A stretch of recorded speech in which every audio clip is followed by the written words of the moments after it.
Assalamualaikum warahmatullahi wabarakatuh.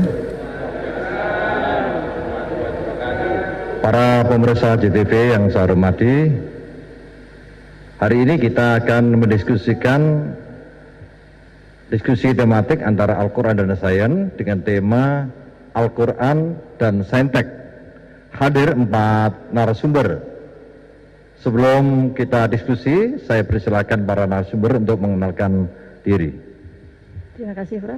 Assalamualaikum warahmatullahi wabarakatuh. Perkenalkan, saya Evika Sandi Safitri, biasa dipanggil Bu Evika.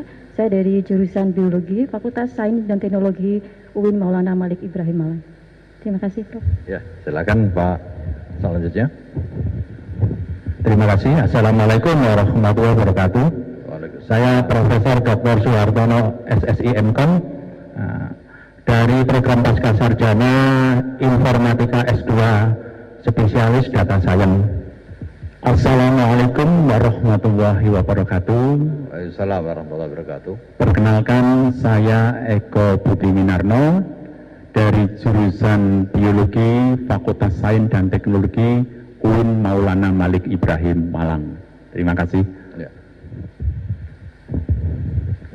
Bismillahirrahmanirrahim. Assalamualaikum warahmatullahi wabarakatuh.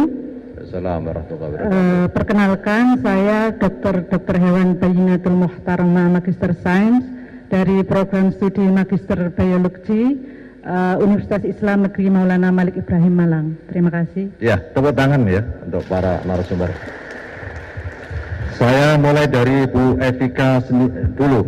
Bu Evika, apa betul di dalam Al-Quran itu banyak dorongan dan inspirasi, aspirasi dan pikiran-pikiran yang mendorong umat manusia untuk bersains dan berteknologi? Iya, banyak sekali, Prof. Jadi di dalam Al-Quran dan juga hadis kita berpatokan pada beberapa bidang yang ada di UIN. Ini ada beberapa bidang, dan itu semua kajian kita semua inspirasinya dari Al-Quran. Sebagai contoh, saya di biologi, saya mengkaji beberapa riset yang memang saya inspirasinya dari Al-Quran. Jadi sebagai contoh, saya sudah membuat buku Rahasia Tumbuhan. Oh, ini Ibu buku tulis ya? Iya, ini saya tulis tahun 2017 yang lalu, bahwa saya terinspirasi bahwa di Quran itu banyak sekali tumbuhan yang berkhasiat obat. Apa itu judulnya? Rahasia Tumbuhan Berkhasiat Obat Perspektif Islam. Rahasia Tumbuhan Berkhasiat Obat Perspektif Islam. Iya. Tapi di situ dasarnya ada Al-Quran ya? Betul, Al-Quran dan hadis. Ada 26 jenis tumbuhan di sini yang memang berkhasiat obat, dan memang di Al-Quran disebutkan semua itu, 26 jenis tumbuhan itu. Dan lengkap di sini saya sebutkan resepnya juga untuk memanfaatkan obat itu. Jadi tidak hanya teorinya saja, tetapi resepnya juga bisa dikaji di sini, bahwa beberapa tumbuhan itu memang ada di Quran, dan itu sebagai dasar untuk penelitian lebih lanjut, seperti itu. Jadi kita tidak hanya sekedar trial and error atau coba-coba, tetapi sesungguhnya di dalam Quran sudah disebutkan bahwa banyak sekali tumbuh-tumbuhan yang bisa kita ambil manfaatnya dan bisa kita teliti lebih jauh untuk kita manfaatkan di dalam kehidupan sehari-hari. Luar biasa. Jadi buku seperti itu apa misalnya contoh-contoh yang ditulis di dalam ini banyak sekali, Prof. Jadi mulai dari ada yang umum kita kenal, ada delima, kemudian ada kurma, kemudian ada jahe atau zanjabil, kemudian juga ada yang saat ini lagi booming, yaitu tentang virus, juga ada di sini. Juga dibahas di sini ada jambu merah yang ternyata dia juga antivirus untuk demam berdarah. Kemudian juga ada bawang merah yang juga sebagai antibakteri. Bu Evika, baik, Prof. Ini kan di masa kita kena COVID-19 ya, masa banyak orang yang terkena itu. Ada nggak dari situ yang mungkin dieksplor menjadi obat bagi COVID-19? Ada, Prof. Jadi dari kelompok Singiberasi namanya ya, jahe-jahean, itu memang beberapa peneliti menyarankan untuk kita mengkonsumsi kurkuma, jadi golongan Singiberasi atau jahe, untuk meningkatkan daya tahan tubuh atau imunitas.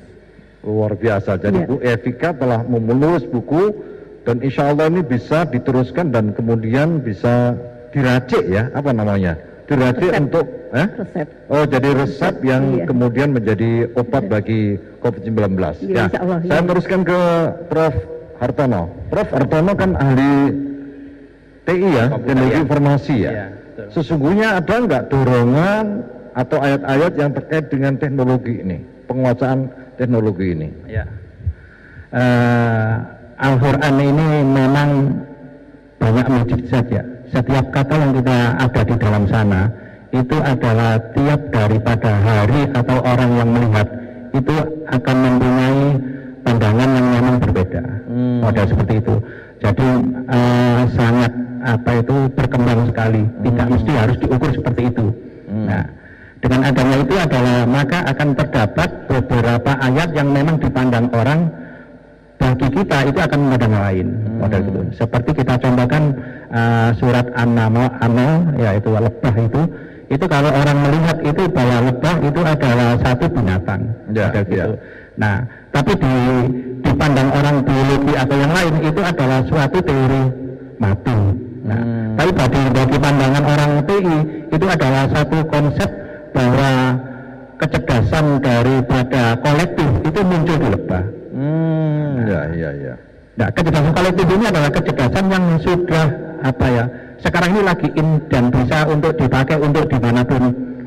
Mungkin kita bisa sebutkan bahwa bagaimana bahwa makanan daripada diabetes mellitus itu dengan kecerdasan lebah itu adalah bisa terukur model ke sana. Nah, terus juga bisa bahwa dari konsep yang ada di sana yaitu kecerdasan kolektif tersebut, maka akan muncul juga bahwa bagaimana kita membuat protein itu yang mana adalah kebal terhadap virus COVID juga bisa juga. Jadi sebetulnya di dalam Al-Quran meskipun ya mungkin tidak langsung menunjuk misalnya teknologi informasi atau misalnya lebih sederhana misalnya komputer itu, tetapi di dalam Al-Quran sudah didorong orang untuk mempelajari teknologi ya. Betul. Seperti digambarkan laba tadi ya, betul. Kemudian burung dan lain sebagainya. Iya, betul. Jadi para pemirsa CTV yang saya hormati, sungguhnya menurut kedua narasumber ini di dalam Al-Quran itu amat sangat banyak ayat-ayat yang menunjukkan bahwa kita manusia ini harus belajar sains dan teknologi.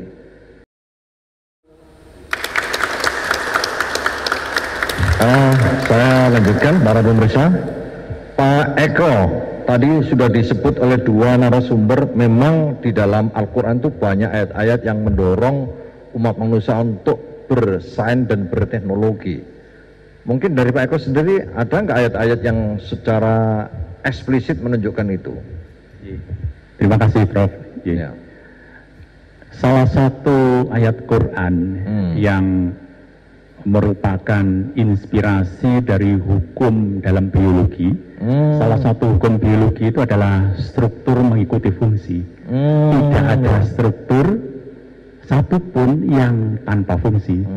Nah, ini ayatnya ada di Al-Quran surat Ali Imran ayat 191, Prof. Masya Allah. Rabbana ma khalaqta hadza batila. Jadi Allah menciptakan segala sesuatu ini tidak ada satupun yang sia-sia. Bagaimana dengan corona? Masuk juga berguna ya? Betul. Di dalam corona, virus corona itu masuk juga dalam inspirasi ayat tersebut. Kita ambil contoh struktur virus corona yang di luarnya itu ada durinya. Durinya ini adalah protein ya, protein yang fungsinya itu adalah untuk melekatkan diri pada sel inang atau hostnya, sehingga kalau dia melekat pada inangnya ini, maka ini menjadi masalah, menjadi muncul kemudian kalau inangnya tidak bisa mengatasinya, seperti halnya virus ini seorang yang mau masuk ke dalam rumah, Prof. Kemudian penerimanya ini adalah pegangan pintu. Jadi kalau dia berhasil memegang pegangan pintu itu, maka berhasillah masuk virus itu ke dalam rumah itu. Nah, ini kemudian menjadi masalah karena apa? Virus ini kemudian akan melakukan kudeta pada seorang tempat itu. Betul, Bu. Jadi sama dengan semacam pergolakan militer gitu. Virus ini bahwa virus ini COVID-19 ini akan memasukkan materi genetiknya yang bisa DNA atau RNA, kemudian DNA atau RNA ini mengambil alih pimpinan di dalam sel itu, memerintahkan sel yang ditempati untuk membentuk komponen-komponen virus.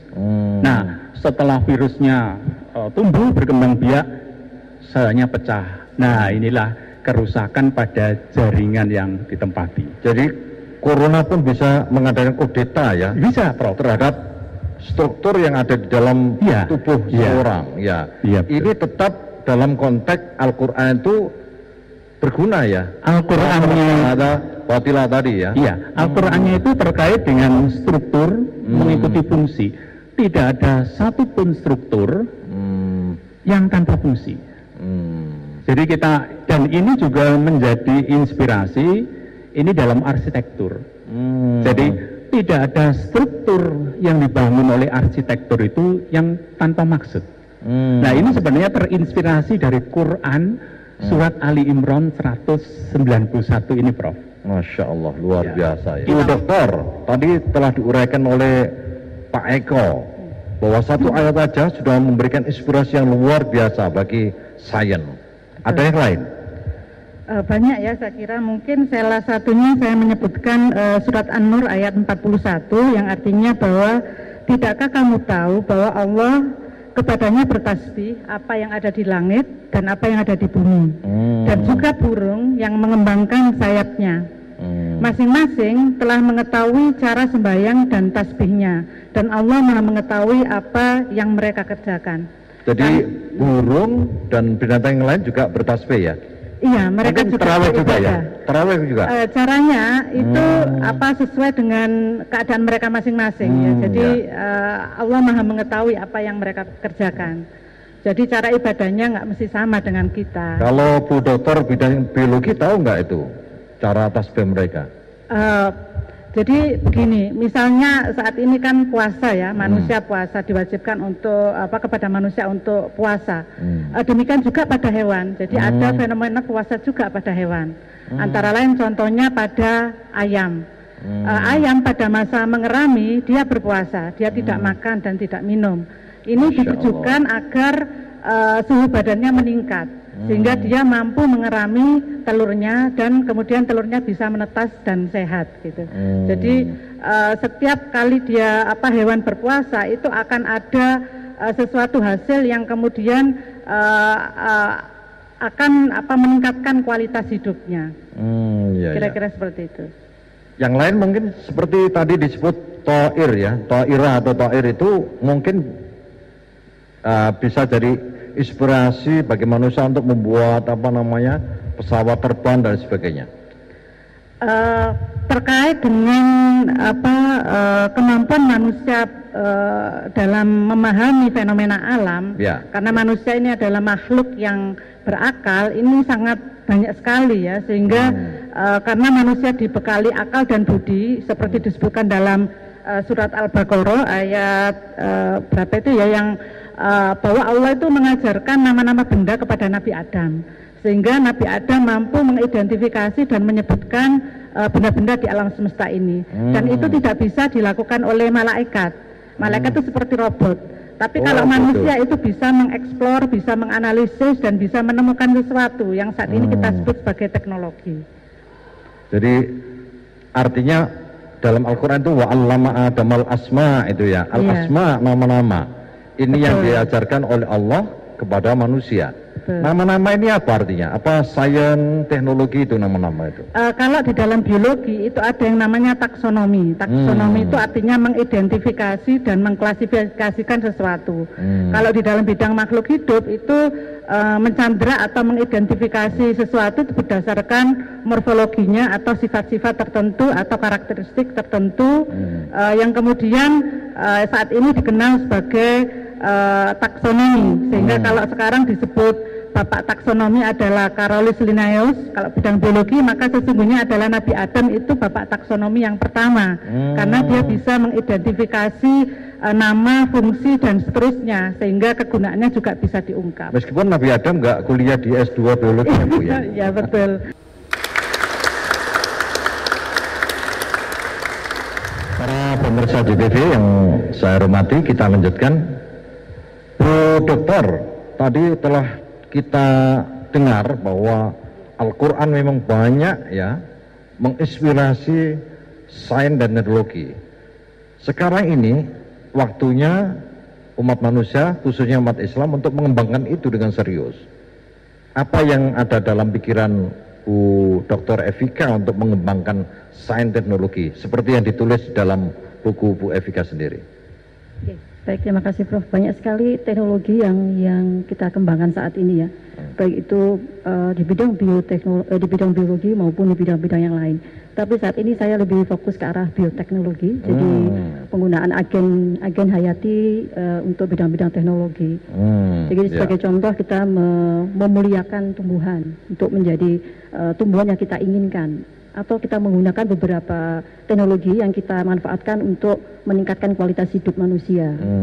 Jadi kembali lagi bahwa kita bukan mengeksploitasi, tetapi kita memanfaatkan. Jadi bukan mengeksploitasi, tapi mengeksplorasi ya. Mengeksplorasi berdasar pada inspirasi Al-Quran tadi. Betul sekali. Sangat mungkin nggak umat Islam untuk mengembangkan secepat-cepatnya, karena memang ini dorongan dari Al-Quran untuk mengembangkan sains itu. Mungkin betul, sangat mungkin, tetapi kita harus kembali lagi pada keseimbangan alam. Jadi kita dituntut antara kebutuhan manusia dengan keseimbangan lingkungan. Jadi di satu sisi kita dituntut untuk memenuhi kebutuhan pangan, tapi di sisi lain sejauh mana kapasitas dari lingkungan itu untuk menyediakan pangan itu untuk kebutuhan manusia.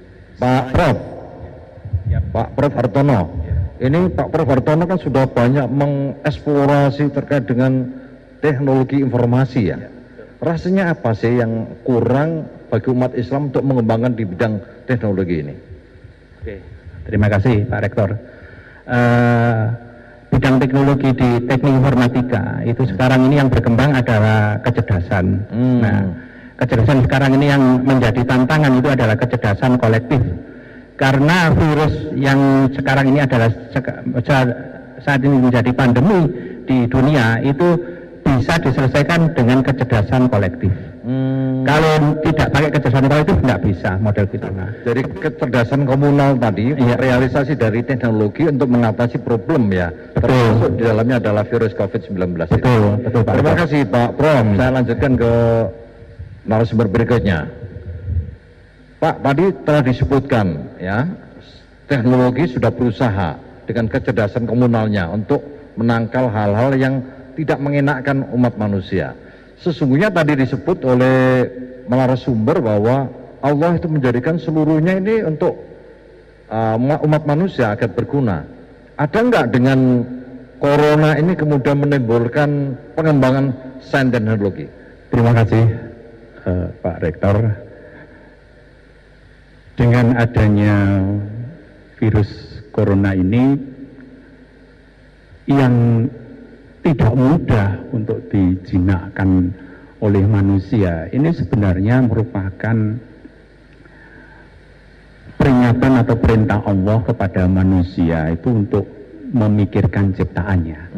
Itu ada di dalam Al-Quran surat Ali Imran 190. Jadi seandainya virus ini begitu mudah saja itu untuk ditaklukkan, maka orang tidak akan banyak berpikir gitu. Padahal di dalam Quran itu ayat-ayat tentang berpikir itu banyak sekali. Jadi sehingga kemudian orang berpikir keras bagaimana untuk mengatasi, menggunakan teknologi ini untuk mengatasi virus corona ini. Bagaimana memproduksi vaksin, bagaimana agar antibodi itu bisa menangkal virus corona. Jadi ini sebetulnya peluang ya untuk mengembangkan sains dan teknologi ya. Iya.